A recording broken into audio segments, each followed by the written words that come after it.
Well, hello, and welcome to the channel. It's been a while. I haven't made a video in quite a while. So it's good to be back making one. I went from my upstairs studio to now the downstairs, and it's a lot more roomy. I don't know if you can tell from this, but so much room for activities. I wanted to talk today specifically about modular cases. The first few cases I bought and that I built. Talk about power supplies and starter modules, and I'm going to make a couple 104 HP cases with some starter modules that you guys might buy if it's your first time getting into modular. Just a disclaimer, this is not a, be all end all tutorial on modular, but I would like it to be kind of a starting point. You're still going to have to do a lot of research. Unfortunately, I can't cover every single topic in modular. It's a lot of stuff, but what I can talk about is the cases that you might want or need, the power supplies, and like I said, the starter modules, and also some of the gear that you need to either record it or just hear the modular system. So without further ado, let's roll that cool intro clip I got.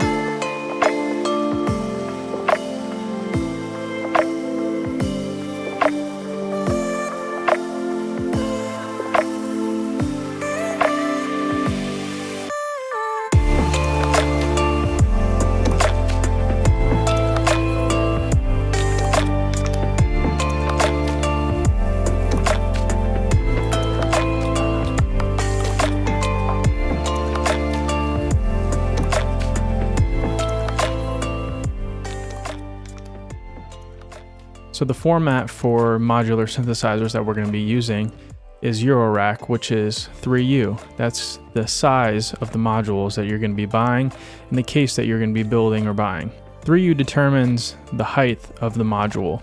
It's not the width of the module. All modules are going to differentiate from width from every type of module, and the manufacturer, they're always going to be different. So a VCA from one company could be a different size than another VCA. There's no standard in the width of the module, but there is a standard in the height of the module, which is 3U, since we're talking about Eurorack.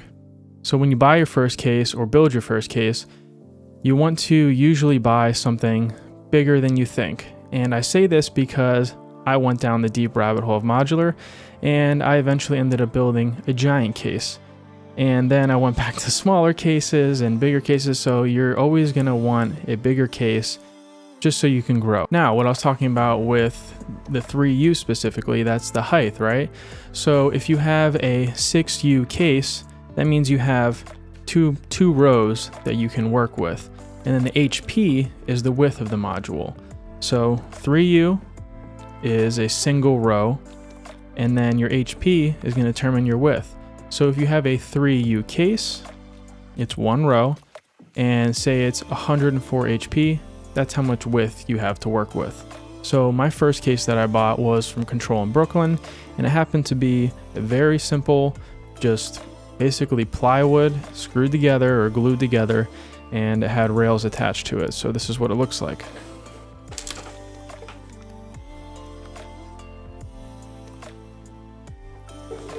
So what this is a 6U, because there's two rows, 3U equals 6U.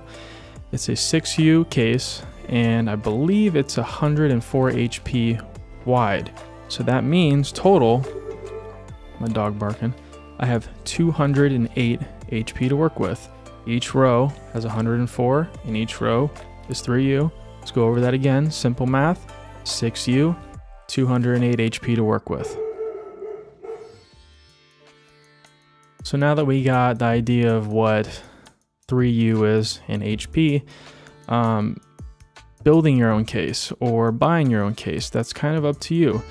The cheaper way is honestly neither way. I bought this first case, and I believe it was probably, I think it was around $250, and it actually came with a power supply already. So this was ready to go. All I needed was my audio equipment to either hear it, like an output module to a headphone jack or an audio interface, whatever you're going to use. We'll talk about that. But this was about, I think it was $250, and it came with a power supply, which is actually really good. But then I went down the route of building my next case. So I decided to build this case because I wanted a portable case that actually, this has a whole other half that folds on top of it so I could carry it like a briefcase. And I also made the HP wider. So this one was 6U, 126 HP per row. Now, the problem with this was it ended up being pretty expensive between the wood and the different materials that I bought, everything that I needed, and the power supplies. This probably ended up being around $500, but it was like quadruple the amount of space or HP I could use because I had two of these that fold over each other. So that was a total of 12U and 126 by 4. I don't know, I'm retarded, so it's a lot of space. And then guess what? I ended up feeling like this was too much to work with, so I went to this.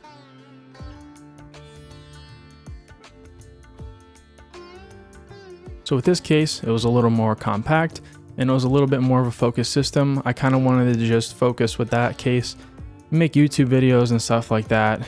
And then guess what? Eventually, I wanted to go bigger again. And then after I went bigger, can you imagine what I did next?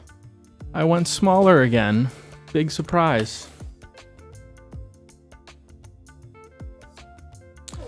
So my point is, you're always going to want to go bigger. You always want to go smaller. It's kind of like just owning multiple instruments. So when I say build a case that's a little bit bigger, go with a medium-sized case that you can grow into. And then from there, you're probably just going to go smaller and bigger and in between, and just think of more reasons why you need more cases, basically. But anyway, that was the DIY route. And then the last case I got was this IntelliGel case, which I just showed you. And with this case, it comes powered. It comes with the rails already. Everything's set up. It's even got a Molten in it. It's got input, output jacks. All you really need is a couple 1U modules and then whatever modules you have, and you're good to go. Start making some stuff. The only issue with these kind of cases is they're pretty expensive. This one right here is around $500 and it's only 104 HP, I believe. And it's only, well, it's 4U because it's the 3U and then 1U. We're not going to get into 1U, but the point is 1U is just a smaller row. That top row is 1U, so it's a little bit smaller. And they're used for like utilities and other kinds of things. But anyway, that's just a little history on some of the cases I bought and the directions I went with it. But we're going to get into power supplies now. Power supplies can be a tricky thing, and I don't claim to know everything about it. But what I do know is you can go on modulargrid.com, and there you can build up your case before you buy your modules and know how much power you're going to need. Last thing you want to do is throw all of your brand new modules into your case and realize your power supply ain't going to cut it, you dingus. There is a plethora of ways to go about buying power supplies and bus boards. Now, the easy way to do it is to go online, buy an IntelliGel case, and it has a power supply in it already. But if you want to do your own case, DIY way, you can always buy pre-made bus boards and power supplies. You can also go the DIY route with bus boards and power supplies. The issue I've found with that is they're usually not strong enough, in my opinion. I'm sure there's some out there, but usually it's a little more complicated than just slapping, a little bit of soldering iron together and bam, you got a power supply. I highly recommend the IntelliGel TPS 80 watt power supplies because they supply so much power to any system you're going to build. They also make smaller ones, so you don't necessarily need to go for the 80 watt. Now, to understand how much power your case is going to draw, like I said, go to modulargrid.com, go look under the case that you built now with all the modules that you threw in there, and find out what your milliamps are to your plus 12, negative 12, and plus 5 volt. You'll see it right in the bottom there. You'll know what I'm talking about. When you pick your modules, it's going to fill in that automatically for you. And then when you go to buy your case, you want to make sure you look at how much milliamps it supplies for the plus 12, negative 12, and plus 5 volts. And you'll know that the power supply you're buying is going to be able to supply enough power for the modules in the case that you're building. I know that was short and sweet and it didn't have, a crazy explanation. I'm sure you have tons of other questions, but that's what the YouTubes and Google are for. I'm just here to show you what I use and a quick way to go about it. So how are you going to listen to this new magical mystery box you just built? One of the ways is a headphone module, which is going to have a jack that's going to be a 1/4 inch or a 3.5 millimeter, and you're going to be able to plug your headphones directly into that and listen to your synth. You could even record from this output. You can use a splitter and it can go directly into your speaker monitors or an external speaker, or it can go directly to your audio interface or another recording interface. Speaking of recording, the way I do it out of my larger synth, I have a mixer module in my case and it has snake inputs. So all that is all the outputs are fed out of line level. So it converts it to line level and then I go directly into my audio interface. This is a little bit complicated and probably something you won't need yet. So what you could use is output modules or output jacks like on the IntelliGel case, and those can go directly to your portable recorder like a Zoom recorder or something like that, or directly to your audio interface or speakers for that. And it's going to be line level, so you're not going to be worried about overloading your audio interface or your recorder or something like that. Now when it comes directly out from your module, the signal is a little bit hot, but I've never had an issue going into a external mixer and then into my audio interface. I've tried it before. I've even come directly out of my mixer modules in my case and not line level going into my audio interface, and I've never had an issue with it. I know it's a hot topic and maybe somebody's gonna take a giant dump on me in the comments, but honestly, I don't think any modern audio interface is really gonna not be able to handle Eurorack signal. You could also attenuate it with usually some of these audio interfaces have like pads or something like that, and you could always just do it directly into the audio interface and use the pads. I also have an external Zoom recorder, and I go from my output line level out into my external recorder if I'm out and about or want to record something in a different area in this room and I can't go directly to my audio interface. That is just one important aspect you really want to look into before finish building your case. If you want to come out of a mixer module, if you want output modules, if you want headphone modules, you need something to output your signal either into a recorder, your speakers, or an external recorder. Now finally, to the interesting and fun part of the video, choosing your first modules. As I said before, the possibilities are endless. Hey, maybe you have no idea what you want to do with modular. Maybe you were on the YouTube searching around and you found a guy connecting his modules to some mushrooms while you were on mushrooms, and you thought, wow, this could really fix my existential dread that I feel every day waking up next to my wife of 20 years. She just doesn't understand me. I just want to make some spooky sounds alone in my room. That's just an example though. But anyway, let's talk about some starter modules. So to start off, a couple modules I would recommend is first a oscillator, a sequencer, a VCA, and maybe some effects modules. Now, every case is going to be different. You don't necessarily need these modules at all to start. You can research and find out what you want to do and what modules are going to fit you. That's the fun of modular. Now, you don't necessarily need a sequencer, but if you want to make some melodic rhythms and you actually want to send some control voltage around in a way that's controlled, you're going to need a sequencer. Rene Mark II was my first sequencer, and I think it's great because it really showed me modular. It really had to dive deep into it, and I had to figure out what this module does. I soon realized that a sequencer doesn't just create notes and melodies, it also can be used to send CV to other sources and, like I said, sequence them. It doesn't always have to be connected to a VCO. It could be connected to other types of modules with control voltage inputs. Of course, one of the first modules you probably want to get is an oscillator. As you can tell, I am a big Make Noise fan, so I think STO is a great starting point. I believe Dixie 2 Plus was the first oscillator that I got, and again, it's just a great starter module to show you what an oscillator is. Of course, you're gonna need a VCA. I mean, do you even modular, bro? You need as many VCAs as possible. If you could buy every fucking VCA in the world, you should buy all the VCAs. But to be honest, do you really need a VCA as your first module? Yes and no. There are modules like rings that are full voice and you don't even necessarily need a VCA. But a VCA is a building block of modular. You should have one. But again, I've seen people get away with making cases with no VCAs. They have full voice modules and they're able to sequence these modules and make beautiful stuff without VCAs. Filter 8 is also a great starter module because you can also make it into a oscillator because it self-oscillates. It can be an LFO, like a cascading LFO. You can have many outputs coming out of it at once. So it's not just a filter. A master clock like Pamela's new workout is a must-have. If you have modular system and you want stuff in beat and you want to make music with it and you want stuff in time, you're gonna need a master clock.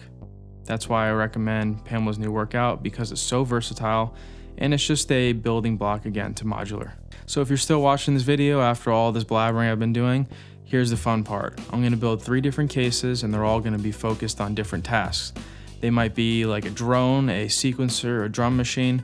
Whatever it is you want to make, you can make it with modular.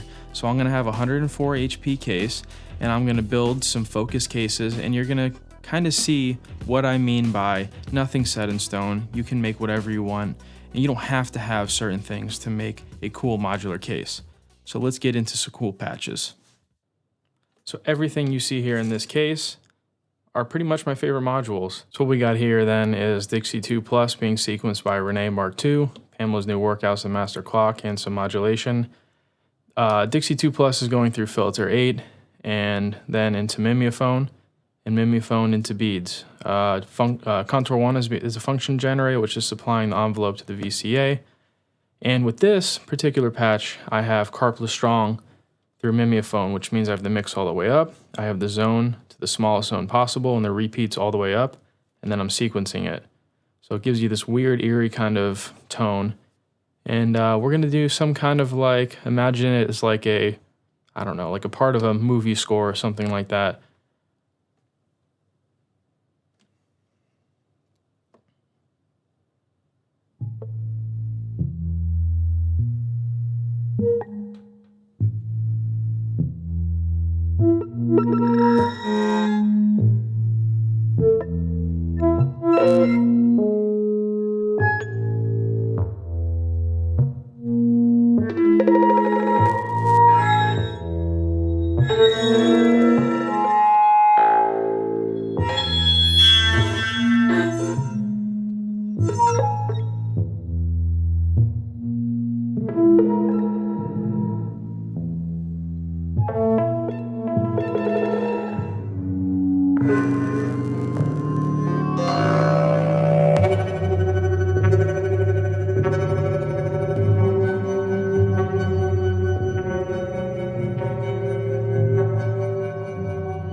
If you wanted to hear some ambient stuff, well, you got it. In this little patch here, I have Eloquencer sequencing beads. Beads is my voice, and it's going through filter 8. And I'm using Squid Sample as my CV source.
So this may look like a ton of stuff going on here, but in reality I had another patch going, so I'm only using a handful of modules that would probably fit in a 104 HP case. I'm using a 0-point oscillator. It's my sound source. It's going into VCA through filter 8. And that's being modulated by Zadar, which is sending envelopes to the VCA and to the filter 8. And it's then going through Mimeophone. And then Mimeophone is also being sequenced. Both of these are being sequenced by Eloquencer. Eloquencer is sequencing 0-point oscillator and also Mimeophone.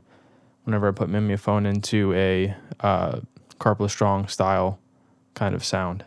Oh yeah, and I can't forget about BIA. BIA is also being sequenced by Eloquencer, sending CV also from it.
So you finally want to take that plunge into modular synthesizers.